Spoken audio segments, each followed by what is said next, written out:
मित्रांनो, आपण दर गुरुवारी कोणत्या ना कोणत्या महत्त्वाच्या विषयावर सरांसोबत चर्चा करत असतो. तसाच आपला आजचा विषय आहे आरोग्य समस्या व कुंडली. म्हणजे आपण हे पाहणार आहोत की आपल्या आरोग्यातील समस्या व आपली कुंडली ह्यांच्यामध्ये काय नातं आहे. पण त्याआधी मी तुम्हाला हे सांगू इच्छितो की तुमच्या मनात जर काही प्रश्न असतील ह्या विषयाबद्दल तर ते तुम्ही नक्की कमेंट बॉक्समध्ये विचारा, जेणेकरून मी ते प्रश्न सरांना विचारू शकेल. आता आपण चर्चेला सुरुवात करूया. सर नमस्कार. नमस्कार सर, आरोग्य म्हणलं की मला सगळ्यात आधी मनात हा प्रश्न येतो की आपल्या भविष्यात जे काही आरोग्य संबंधित समस्या येणार आहेत ते आपण आज कुंडली पाहून जाणून घेऊ शकतो का? कसं आहे, आपल्या संस्कृतीमध्ये ज्योतिषशास्त्र आहे त्याला आपण 4 वेद जे आहेत त्याचं उपनयन समजतो. अच्छा. त्याला नयन समजतो, म्हणजे त्याचे डोळे आहेत.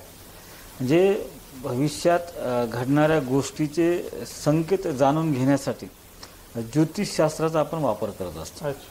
तसंच आपल्या कुंडलीमध्ये किंवा आपल्या जीवनामध्ये भविष्यात येणारे संकट, समस्या, संघर्ष, आरोग्यविषयक समस्या, ह्या सगळ्या समस्येचं आपण व्यवस्थित त्याला काय म्हणू शकतो की आपण पत्रिका पाहून एक ॲनालिसिस करू शकतो. बरोबर. की कोणत्या काळामध्ये आपल्याला काय त्रास होऊ शकतो. म्हणजे तसा होईलच असं नाही, पण होण्याची शक्यता असेल तर आपण त्याची काळजी घेऊ शकतो. चान्सेस आहेत. चान्सेस असतात.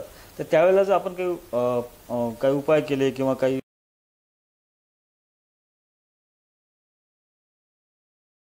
तीव्रता असते, जे ज्या काही गोष्टी उद्भवणार आहेत आपल्या जीवनामध्ये, त्याच्यापासून आपल्याला सावध राहता येतं आणि ते टाळता येऊ शकतं.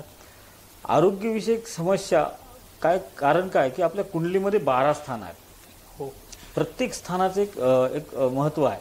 आणि तसंच आपल्या कुंडलीमध्ये जे षष्टम स्थान असतं ना, ते षष्टम स्थान हे आपल्याला हे दर्शवतं की ते आरोग्याचं स्थान आहे, तुमच्या शत्रूचं स्थान आहे. तर त्याच्याहून आपल्याला हे कळू शकतं की आरोग्याच्या संदर्भातल्या आपल्या षष्टम स्थानातल्या ग्रहांच्या स्थितीवरून आपण आपल्या जीवनामध्ये आरोग्याच्या समस्या काय काय निर्माण होऊ शकतात आणि ते कोणत्या काळामध्ये निर्माण होऊ शकतात. तसंच षष्टम स्थान जसं तुमचं आरोग्याचं स्थान आहे, तसंच अष्टम स्थान हे तुमचं मृत्यूचं स्थान आहे. म्हणजे त्याच्यामध्ये मृत्यू आपण जाणून घेऊ शकतो की आपला मृत्यू नेमका कसा असणार आहे. म्हणजे दीर्घ आजारानं असणार आहे किंवा धोकाधडीनं असणार आहे किंवा अपघाती मृत्यू असणार आहे.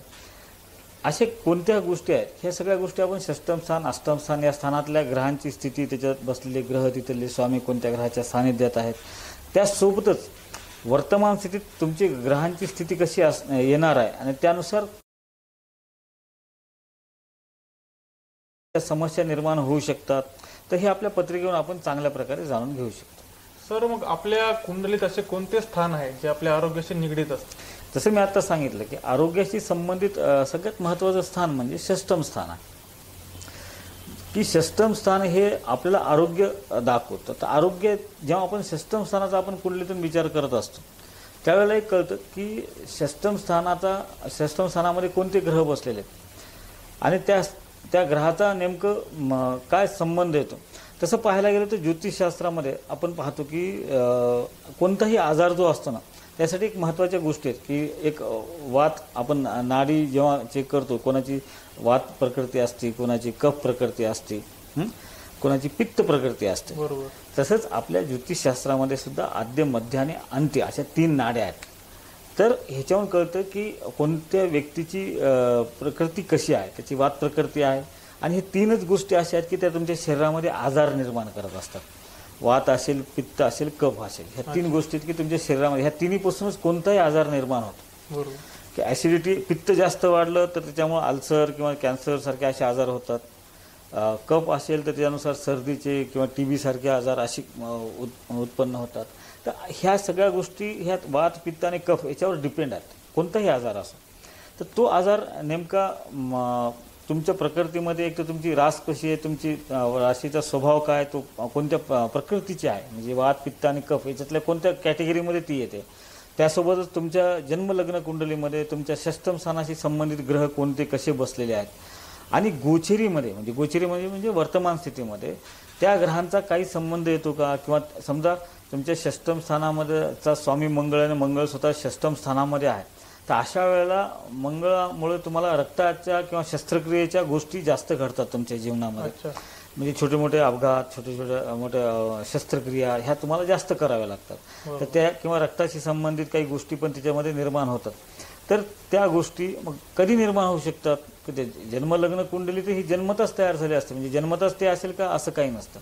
तर त्यासाठी तुमच्या वर्तमान कुंडलीमध्ये किंवा वर्तमान ग्रहस्थितीमध्ये जेव्हा मंगळाशी संबंधित तुम्हाला महादशा येईल किंवा तुमच्या षष्टमाच्या संबंधितले ग्रहांची स्थिती आणि गोचरीतल्या ग्रहांची स्थितीचा कुठेतरी संबंध येत असेल तर अशा वेळेला तो नेमका संबंध कसा येतो, तो पॉझिटिव्ह येतो का निगेटिव्ह येतो हे जाणून घेऊन त्या वेळेला आपण ते अंदाज बांधू शकतो की तुमच्या जीवनामध्ये नेमकं आरोग्याची प्रॉब्लेम कशी निर्माण होणार आहेत, कोणत्या प्रकारचे निर्माण होणार आहेत, ते दीर्घ आजार असणार आहेत का, किंवा काही असे आजार असतात की ते आपण त्याला म्हणतो की एखाद्याला ॲलर्जिक आजार जे असतात की ते आजार कसे निर्माण होऊ शकतात हे आपल्या पत्रिकेतल्या ग्रहांच्या स्थितीतून आपण जाणून घेऊ शकतो. सर, मग आरोग्य चांगले राहण्यासाठी आपण कोणत्या रत्नांचा वापर करू शकतो? काय की रत्न जेव्हा एखाद्याची पत्रिका आपण पाहत असतो ना की तेव्हा काय असतं की एखाद्याला आजार नेमका कशा प्रकारचा होऊ शकतो. जसं आपण पाहिलं की जर षष्टम स्थानामध्ये शनिचंद्राची जर युती येत असेल तर अशा लोकांना मानसिक आजार निर्माण होण्याची शक्यता असते. जसं आपण म्हणतो की फ्रस्ट्रेशन आहे, डिप्रेशन आहे, एन्झायटी आहे किंवा ते पॅनिक होतात किंवा त्याला आपण आजकाल म्हणतो की शिझोफ्रेनियासारखे आजार आहेत की जे मानसिक दुर्बलतेचे आजार आहेत. तर किंवा ओव्हर थिंकिंग वाढणे अशा ज्या गोष्टी होतात तर अशा वेळेस ह्यांच्यावर आपण काय केलं पाहिजे, ह्यांच्या पत्रिकेतला चंद्र जो शनीशी संबंधित अष्टमामध्ये बसलेला आहे, संबंधानं अष्टमात बसलेला आहे किंवा षष्टमामध्ये आहे, तर अशा वेळेला विषयोग नावाचा योग तयार होत असतो आपल्या पत्रिकेमध्ये आणि अशा वेळेस त्यांची मानसिक स्थिती ही खालवली जाते किंवा ओव्हर थिंकिंग वाढते, निगेटिव्हिटी वाढते. अशा वेळेला त्यांचं मनोबल वाढण्यासाठी मग आत्मबलाचा कारक कोणता ग्रह आहे तर सूर्यग्रह आहे किंवा ज्ञानाचा कारक गुरु आहे, त्याचा तुम्ही वापर जर केला तुमच्या रत्नाचा तर तुमचं मनोबल वाढू शकतं, तुमचं आत्मबल वाढू शकतं. आणि जेव्हा आत्मबल वाढत असेल अशा वेळेला मग मन कठोर होतं, काही गोष्टी तुम्ही इग्नोर करायला शिकता, मग तुमची ओव्हर थिंकिंग कमी होते, तुमचं फ्रस्ट्रेशन कमी होतं. तुम्ही इग्नोर केल्यामुळे बऱ्याच गोष्टी जे मनाला लावून घेत असतो आपण त्या कमी होऊन जातात. असे अनेक रत्न आहेत की त्या परिस्थितीनुसार आपण त्यांना देऊ शकतो. किंवा एखाद्याला पोटाचे आजार होत असतील किंवा डायजेशनच्या संबंधातले आजार होत असतील, तसं तिथं राहू केतूचा संबंध जेव्हा षष्टमाशी येतो किंवा अष्टमाशी येतो अशांना डायजेशनशी संबंधित किंवा पोटाचे विकार होण्याची शक्यता जास्त असते. तर अशा वेळेला त्यांना त्या संबंधितले रत्न आपण त्यांना धारण करायला दिले तर त्याचा जो त्रास आहे तो कमी होतो. मी असं म्हणत नाही की रत्न घातल्यामुळे तो आजार पूर्णपणे बरा होतो, पण एवढं नक्कीच आहे की तुम्ही ते रत्न धारण केल्यानंतर त्यासाठी जे तुम्ही काही ट्रीटमेंट घेत असाल तर ती तुम्हाला लागू पडण्यासारखी त्याचा फायदा होत असतो. मी असं कोणतंच नसतं की आता मी एखादा उपाय दिला की त्याच्यानंतर तो म्हणतो की सर आता मला बरं वाटायला लागलं, तर बरं वाटायला म्हणजे मी त्याला हे पण सांगायचं याच्यासोबत तू मेडिकल ट्रीटमेंट पण घे, पण याच्यानं काय होतं की तुझी मेडिकल ट्रीटमेंट तुला योग्य ती मिळते आणि ती तुम्हाला लागू पण पडते आणि त्याचे रिझल्ट पण तुम्हाला चांगल्या प्रकारे येऊ शकतात. दोघांचा एक बॅलन्स. हा, ते बॅलन्स कसं असतं की ज्योतिषशास्त्र हे मार्ग दाखवणारं शास्त्र आहे. म्हणजे ते तुम्हाला कसं गेलं पाहिजे, कोणाकडे गेलं पाहिजे, म्हणजे तुम्हाला त्याच्यातून योग्य ते औषध मिळणं, म्हणजे परफेक्ट ॲनालिसिस पण झालं पाहिजे, परफेक्ट सोल्युशन पण मिळालं पाहिजे. तर ह्या दोन्ही गोष्टीचं साध्य करण्यासाठी आपण योग्य तो जाणकार ज्योतिषाकडून सल्ला घेऊन जर त्याच्यावर आपण योग्य ते उपाय केले तर आपल्याला होणारा त्रास आहे त्याच्यासाठी आपल्याला जे काही पावलं उचलायचे म्हणजे जे काही डिसिजन घ्यायचे तर ते प्रॉपर घेणं झालं पाहिजे. किंवा आपण आपलं पोट दुखतंय आणि आपण सतत घरगुती उपाय करत बसलोय किंवा आपण डॉक्टरची ट्रीटमेंट घेतोय पण आपलाच विश्वास नाही त्या डॉक्टरवर आणि आपण त्याची ट्रीटमेंट घेतोय तर मग त्याच्यात रिझल्ट नाही मिळणार. बरोबर. इथे कसं असतं की कोणताही आजार हा मनानं कमी आणि जास्त होत असतो. एखाद्याला आम्ही असे बरेच पाहिलेत लोक की ज्यांना दुर्धर आजार झालेत पण ते मनानं एकदम स्ट्रॉंग आहेत आणि ते 10-20 वर्ष झाले त्या आजारासोबत जगत आहेत आणि त्यांच्याकडे पाहून वाटतही नाही, त्यांचे ट्रीटमेंट पण चालू असतात आणि त्यांना ते लागू होत पण आनंदी आणि उत्साही राहतात. पण काही लोक असे असतात की ते आजार झालं म्हणून कळालं की त्यांची मानसिकता खालावून जाते आणि ती मानसिकताच त्यांना खाऊन टाकते. तर अशा वेळेस त्यांचं एकतर आजारी व्यक्तीचं काय असतं की त्यांचं मनोबल वाढवणं फार गरजेचं असतं आणि मनोबल वाढवल्यानंतर काय होतं की मनोबल जर वाढलं, कारण सगळ्यात मोठी ताकद आपल्या जीवनामध्ये जी आहे ती आपल्या मनाची ताकद आहे की एखाद्या गोष्टीबद्दलचा इश्यू किती करायचा आणि तो इश्यू आपण मानसिक दृष्टिकोनातून किती वाढवतो आणि त्याच्यानुसार तो वाढवत गेलो होता आपण, तर त्याच्यामुळे त्याचा त्रास आपल्याला जास्त होतो. पण आपण त्याला एक इग्नोर करून योग्य ती त्याची खबरदारी घेऊन जर आपण मानसिकरित्या सदृढ राहून जर आपण कामाला लागलो किंवा आपण आनंदी जीवन जगू लागलो, तर तो आजार पण तेवढं वरे डोकं काढत नाही आणि त्यातून जे काही तुम्हाला ट्रीटमेंट मिळायची असते ती पण प्रॉपर मिळते. कारण तुम्ही पॉझिटिव्हली विचार करत असता जीवनामध्ये, आणि जेव्हा तुम्ही पॉझिटिव्हली विचार करता तेव्हा तुम्हाला गोष्टी पण पॉझिटिव्हली मिळतात. आता सायंटिफिकली आपण पाहतो की माझ्याकडे बरेच जण असे म्हणतात की हे काय माझ्या जीवनात असंच नाही आहे, माझ्या जीवनात तसंच नाही, माझ्या नशिबात असंच आहे. तर मी त्यांना नेहमी सांगत असतो की तुम्ही निगेटिव्ह बोलणं सोडून द्या.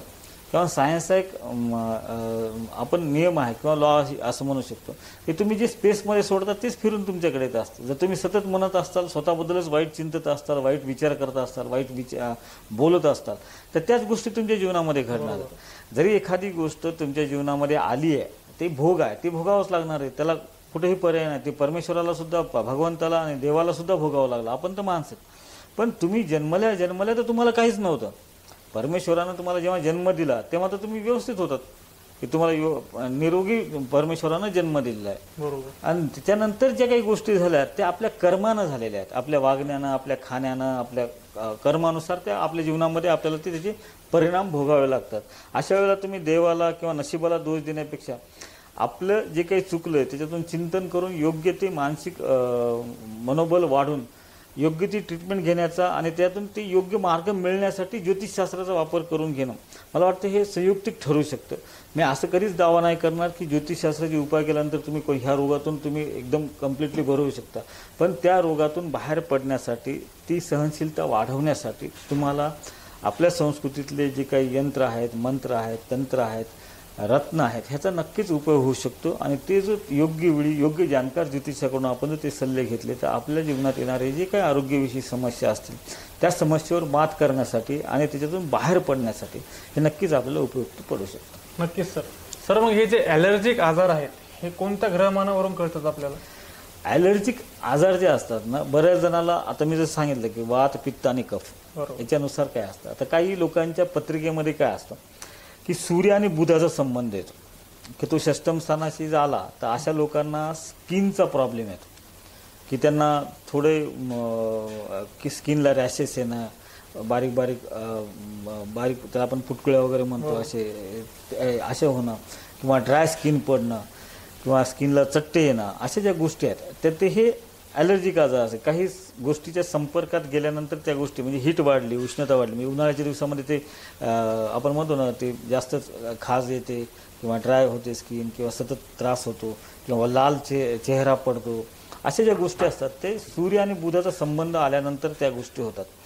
तसंच जर पाहायला गेलं आपण चंद्र आणि राहूचा संबंध जेव्हा येतो अशा लोकांना सर्दीची ॲलर्जी होत असते की म्हणजे सिजनेबल, म्हणजे सीझन चेंज होताना त्यांना सर्दी होते, म्हणजे भर उन्हाळ्यातही त्यांना सर्दी होऊ शकते.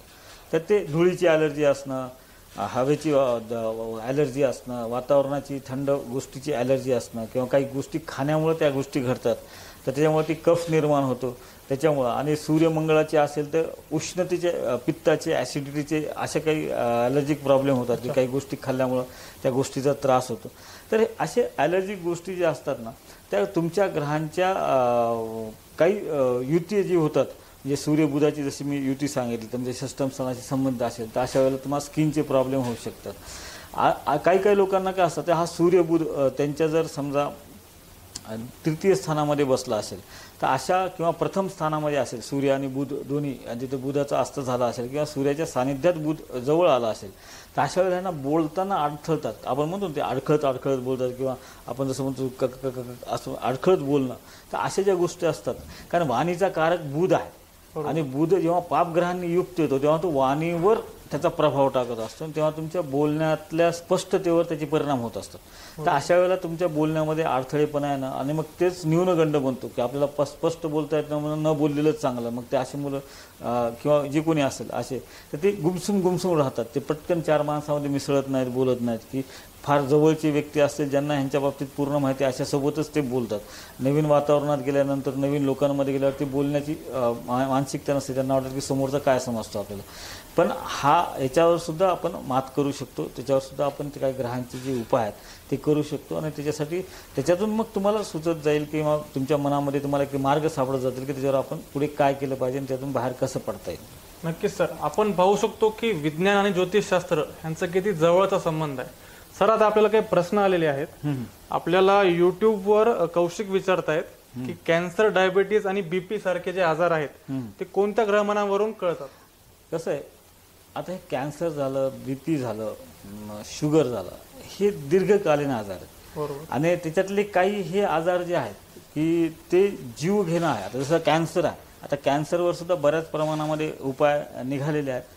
पण बीपी आहे किंवा डायबिटीज आहे, शुगर आहे, तर याच्या बाबतीमध्ये काय की याच्यामध्ये 2-3 गोष्टी असतात. तर काही लोकांना शुगर जे असते की ते अनुवंशिक असतं. बरोबर. बीपीचा त्रास सुद्धा अनुवंशिक असतो. आणि काही लोकांनी ह्या सध्याच्या जीवनशैलीमुळं, त्यांच्या जीवनातल्या धकाधकीच्या जीवनामुळे, त्यांच्या जीवनामध्ये स्ट्रेसमुळे काही आजार निर्माण झालेले असतात. आता हे स्ट्रेस घेण्याचा स्वभाव सुद्धा कसा असतो की तो मनावर डिपेंड असतो. तिथं चंद्राचा संबंध येतो की जेव्हा ज्यांचा चंद्र कमजोर असतो असे लोक स्ट्रेस जास्त घेत असतात, प्रत्येक गोष्टीचं दडपण जास्त घेत असतात, प्रत्येक गोष्टीचा विचार जास्त करत असतात आणि ते दडपण घेऊन विचार करून ते स्ट्रेस वाढून त्यांच्यामध्ये मग शुगर, बीपी असे आजार चालू होतात. तर अशा वेळेस सुद्धा आपण त्याच्यावर उपाय करू शकतो. आणि दुसरी गोष्ट, कॅन्सर जो आहे की कॅन्सर हे इन्फेक्शन आहे. तर ते जे आहे ना की ते नेमकं तुमच्या शरीराच्या कोणत्या बाजूला होऊ शकतं हे पण आपण ज्योतिषाचे कुंडलीहून सांगू शकतो. आणि महत्त्वाची गोष्ट, ह्याचा संबंध काय की जिथे जे लॉंग टर्मचे ग्रह असतात की जे फार उशिरा बदलतात, की जसं शनी आहे तो 2.5 वर्षाला एकदा बदलतो, राहू आहे तो पण 2.5 वर्षाला एकदा बदलतो, अशा या ग्रहाचा संबंध तुमच्या षष्टमाशी किंवा अष्टमाशी जेव्हा येतो आणि त्याच्यावर त्या संदर्भातले काही ग्रह असतात. आता राहू मंगळ हा जो योग आहे तो जो अष्टमाशी संबंधित असेल तर ह्यांना रक्ताच्या संदर्भातला आजार होऊ शकतो किंवा कॅन्सर होऊ शकतो. पण हे आपण इथे जनरल बोलतोय. आता कोणी लगेच बघितलं नाही पाहिजे का माझ्या पत्रिकेत राहू मंगळ आहे म्हणताना घाबरून जायची गरज नाही, कारण हे क्लिअर मुद्दामून करतो मी. बऱ्याचदा काय होतं की कुंडली पाहता असताना बऱ्याच गोष्टींचा विचार करावा लागतो की राहू मंगळ तिथं षष्टमात आहे म्हणजे लगेच कॅन्सर होतो अशातली गोष्ट नाही. पण ती एक संकेत आहे की त्याच्या प्रकारचा आजार होऊ शकतो. पण त्याची स्थिती काय, ते किती अंशामध्ये आहेत, त्याच्यावर जर एखाद्या शुभग्रहाची दृष्टी असेल तर तसं होणार पण नाही. पण त्याच्यावर क्रूर ग्रहाची किंवा पाप ग्रहाची दृष्टी असेल तर ते होण्याची शक्यता जास्त असते. तर अशा वेळेला जाणकार ज्योतिषी सल्ला घेतला पाहिजे, घाबरून न जाता प्रत्येक गोष्टी. आता माझ्याकडे असे बऱ्याच क्लायंट आहेत की ते, आता माझ्याकडे पुण्याला क्लायंट आहे, 2016 त्यांना डिटेक्ट झाला होता. तर त्याने माझ्याकडे आले, तर मी म्हणलं याच्यातून तुम्ही बाहेर पडणार आहेत. तर ते 2019 बाहेर पडले. पण मी म्हणलं हे पुन्हा उद्भवू शकतं तुम्हाला, फक्त तुम्ही थोडी काळजी घ्या. आणि त्यांचे सगळं तेव्हा कमी झालं. 2021 पुन्हा त्यांची पेट स्कॅन केलं, त्याच्यानंतर पुन्हा ती उद्भवलं आणि 2023 ते पूर्ण क्लिअर झालं. कसं असतं की याच्यामध्ये तुमचं मनोबल, तुमचं आत्मबल आणि त्यासोबत तुमच्या ग्रहांची तुम्हाला मिळणारी साथ म्हणजे भाग्याची मिळणारी साथ आणि त्याच्यानुसार तुमची कर्म म्हणजे प्रयत्न, ह्या सगळ्या गोष्टीची सांगड घालता आली पाहिजे. आणि त्यानुसार जेव्हा आपण एखाद्या गोष्टीसाठी प्रयत्न करतोय ना, एखाद्या आजारावर मात करण्यासाठी प्रयत्न करतोय, तर त्याची दिशा योग्य असली पाहिजे की आपण कोणत्या दिशेनं प्रयत्न करतोय आणि ते प्रयत्नाची दिशा चुकू नये याच्यासाठी ज्योतिषशास्त्र तुम्हाला मार्गदर्शन करत असतं, त्याच्यावर ते उपाय देत असतं. आणि त्यानुसार तुमचे निर्णय चुकले नाही पाहिजेत आणि कोणताही निर्णय घेतल्यानंतर पश्चाताप करायची वेळ आली नाही पाहिजे. बरोबर सर. आपल्याला अजून एक प्रश्न आला आहे, संगीता विचारतायत पुण्यावरून. त्या म्हणतायत की माझे जे मिस्टर आहेत त्यांचं दर आठवड्याला प्रवास असतो, तर त्यांचं असं म्हणणं आहे की अपघाताचे जे अंदाज कुंडलीवरून ठरवता येतात का? कसं असतंय की एक लक्षात घ्या, लोकांमध्ये फार महत्त्वाचा प्रश्न विचारला हा. लोकांमध्ये फार मोठा संभ्रम आहे की तुमच्या पत्रिकेमध्ये अपघात योग आहे म्हणून. बरेच जण असे माझ्याकडे येतात पालक, आणि त्यांना कोणतरी त्यांच्या मुलाबाबतीत सांगितलं असतं किंवा मुलीबाबतीत सांगितलं असतं की ह्याला अपघाताचे योग आहे. तर ते वयात आल्यानंतर त्याला कॉलेजला जायचं असते, ड्युटीला जायचं असते, तरी पण ते म्हणतात नाही तुझ्या पत्रिकेत अपघाताचा योग आहे, तू गाडी नाही घ्यायची, वाहन नाही घ्यायचं. पण सध्या ही गरज आहे की अशा वेळी तुम्हाला फक्त त्याच्यामध्ये कसं असतं की अपघात ॲक्सिडेंट हा ॲक्सिडेंट असतो. आपण इथं बसल्यावर इथं सुद्धा ॲक्सिडेंट होऊ शकतो, आपली चेअर पडू शकते, आपला हात मोडू शकतो, किंवा बाथरूममध्ये सुद्धा पाय घसरून पडल्यानंतर अपघातच होतो ना, काही होऊ शकतं. काही होऊ शकतं. अपघात हा कुठेही होऊ शकतो. त्यामुळं असं नाही आहे की अपघात असेल मग तुम्हाला वाहनापासून धोका आहे. एक पहिली गोष्ट ही क्लिअर केली पाहिजे. आणि दुसरी गोष्ट, अपघाताचे योग असणं आणि त्याच्यातून फार परिणामकारक अशुभ गोष्ट घडणं याच्यावर खूप वेगळा फरक असतो. ते सुद्धा आपण आपल्या पत्रिकेवर जाणून घेऊ शकतो. त्यानुसार तुमच्या अष्टम स्थान अशी संबंधितल्या ग्रहांची स्थिती, तुमच्या षष्टम स्थानातल्या ग्रहांची स्थिती, त्याच्यावर पडणाऱ्या नवम स्थानातल्या ग्रहाचा संबंध काय आहे आणि तुमच्या भाग्यस्थानाशी संबंधितल्या ग्रहाचा संबंध काय, ह्या सगळ्या गोष्टीचा विचार केला जातो. त्याच्यानुसार हे ठरवलं जातं की खरंच तुमच्या जीवनामध्ये तुमचा अपघाती मृत्यू आहे का. मला अपघात आता बऱ्याचदा होते की आपण लहानपणी तर पहिले किती पडायचे लोक, सायकल शिकताना सुद्धा 10 पडायचे, 10 खर्चटायचं, रक्त निघायचं, हे होतं. पण त्याच्यामुळे असं आपण करतो का की आता मी 2दा सायकलवरून पडलो, आता याच्यानंतर मी सायकलला हात लावणार नाही. आपण काय करतो, सायकल येईपर्यंत आपण सायकल शिकण्याचा प्रयत्न करतो. बरोबर. त्याच्यामध्ये सातत्य ठेवतो आणि ते साध्य करून घेतो. आणि नंतर फक्त कसं आहे की कोणतीही गोष्ट, कोणतंही वाहन, कोणतीही मशिनरी किंवा कोणतीही गोष्ट घरामध्ये सुद्धा वावरत असताना अपघात हा कुठे होतो, त्यासाठी कोणतीही गोष्ट करत असताना आपण सतर्क आणि सावध राहणं फार गरजेचं असतं. आणि ती सावधता, ते सतर्कपणा पण तुमच्या स्वभावामध्ये असणं गरजेचं असतं. ते सुद्धा आपण पत्रिकेतून पाहू शकतो.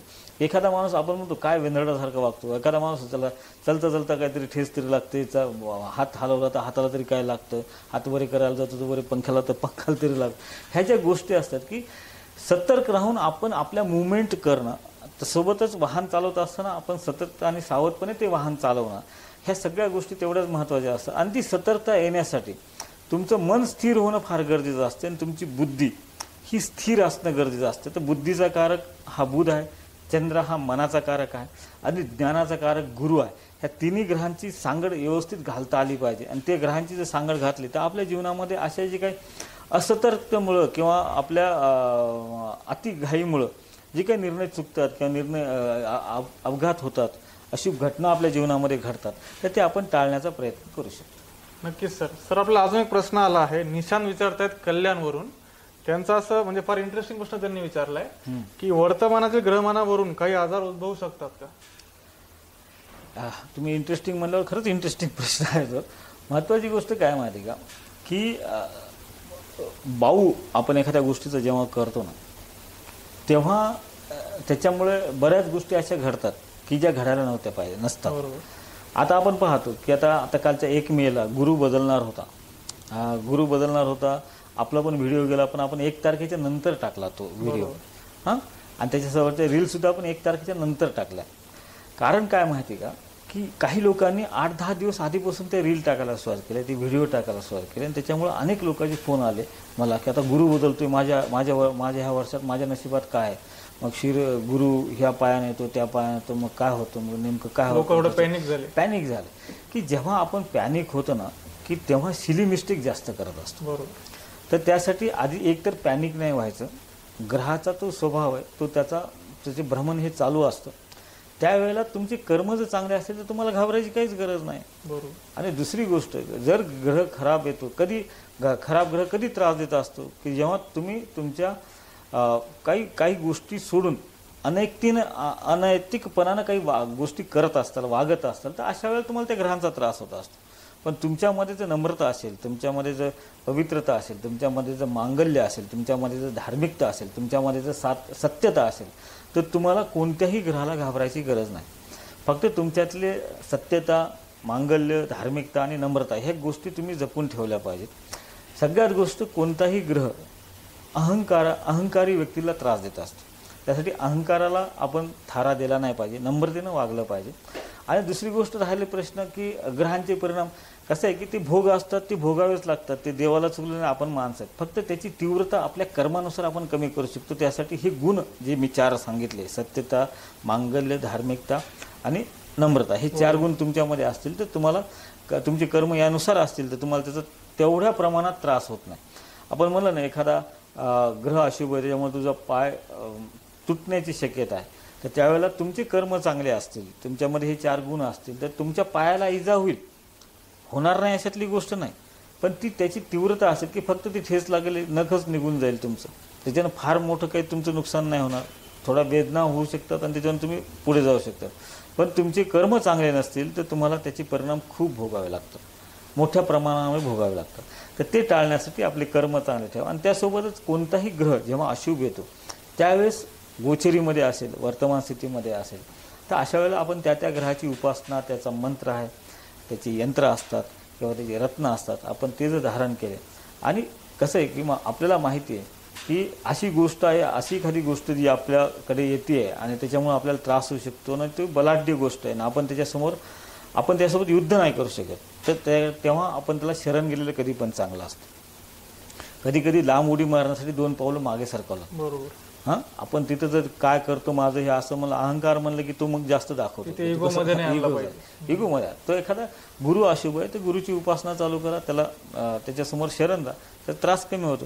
हे साधं लॉजिक आहे. ज्योतिषशास्त्र म्हणजे फार मोठं कन्फ्यूज, जे लोक घाबरून टाकतात ना, मी पाहतो की लोक खूप घाबरून जातात की गुरु मला 4था आला, की माझ्या कुटुंबावर काही संकट येणार आहे का, मला 8वा आला, माझ्या मृत्यूचे काही संकेत आहेत का, मला 12वा गुरु आला, माझ्या आर्थिक प्रचंड नुकसान होणार आहे का, मी कर्जबाजारी होणार आहे का. असं काही नसतं. महत्त्वाची गोष्ट की त्या स्थानाची संबंध जेव्हा गुरु अशुभ येत असतो त्यावेळेस त्या संदर्भामध्ये थोडे तुम्हाला तो रिझल्ट देतो, पॉझिटिव्ह किंवा निगेटिव्ह. पण त्यावेळेला तुमचे कर्म जर चांगले असतील आणि तुम्ही त्या ग्रहाच्या संदर्भातली काही उपासना करत असाल तर आरोग्याच्या दृष्टिकोनातून सुद्धा जर तुम्हाला असे काही कोणी सांगितलं असेल की तुमच्या षष्टमात शनी आहे, तुमच्या षष्टमामध्ये मंगळ आहे, तुमच्या षष्टमामध्ये सध्या राहूचं भ्रमण चालू आहे, तर अशा वेळेला थोडेफार काही जे काही उद्भवणारे आजार असतात ते जास्त त्रासदायक नसतात. पण जे त्रासदायक वाटत असतील तर अशा वेळेला योग्य ट्रीटमेंट मिळण्यासाठी त्या ग्रहाच्या संदर्भातल्या उपासना ज्या आहेत ते जाणकार ज्योतिषाकडून आपण जाणून घेतल्या पाहिजेत आणि त्याच्यावर आपण योग्य तो उपचार घेतला पाहिजे. बरोबर सर. सर, एक शेवटचा प्रश्न आलेला आहे आपल्याला नंदुरबारवरून विनय विचारताय की महादशेनुसार आजार संभवतात का? महादशा प्रत्येक ग्रहाची ही वेगवेगळी असते. अच्छा. तर कोणाची 19 वर्ष असते, कोणत्या ग्रहाची 8.5 वर्ष असते, कोणत्या ग्रहाची 6 वर्ष असते, प्रत्येकाची वेगवेगळी असते. पण त्या महादशेमध्ये आंतरदशा असते, त्या आंतरदशेमध्ये एक प्रत्यंतर दशा असते. हां, आधी त्याच्या ह्या सूक्ष्म अशा दशा आपण पाहू शकतो.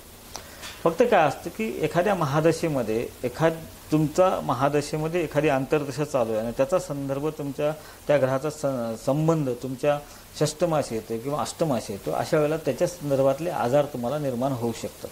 तर अशा त्याच्यावर आपण ज्योतिषशास्त्राच्या दृष्टिकोनातून उपाय करू शकतो की जेणेकरून त्याचा जो काही त्रास होणार आहे तो त्रास कमी झाला पाहिजे आणि तुम्हाला योग्य त्या पद्धतीनं ट्रीटमेंट मिळाली पाहिजे. ती ट्रीटमेंट मिळालेली ती तुम्हाला लागू पण झाली पाहिजे, त्याचा तुम्हाला फायदा पण चांगल्या प्रमाणात झाला पाहिजे. बरोबर सर. सर, धन्यवाद, तुम्ही आज आलात, आम्हाला मार्गदर्शन केलं त्या महत्त्वाच्या विषयावर.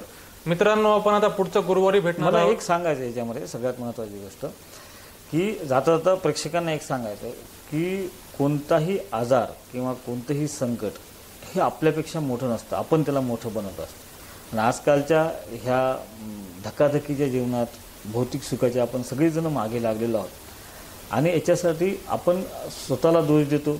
त्याचं कारण हे की आपण एक तर पास्टमध्ये जगतो किंवा फ्युचरमध्ये जगतो, आपण प्रेझेंटमध्ये जगत नाही. त्यासाठी तुम्ही प्रेझेंटमध्ये जगायला सुरुवात करा. तुमचे आजार, तुम्हाला मानसिक त्रास, तुमचे स्ट्रेस, तुमचा संघर्ष, ह्या सगळ्या गोष्टी कमी होऊ शकतात आणि तुम्ही आनंदात राहू शकता. अगदी बरोबर सर.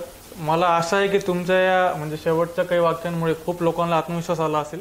मित्रांनो, आपण आता पुढच्या गुरुवारी भेटूया एका महत्त्वाच्या विषयावर चर्चा करताना पुन्हा एकदा सरांसोबत. तोपर्यंत स्वतःची काळजी घ्या आणि पुढच्या लाईव्हच्या नोटिफिकेशनसाठी आपल्याला यूट्यूबवर सबस्क्राईब करा आणि फेसबुकवर आम्हाला फॉलो करा. तोपर्यंत धन्यवाद.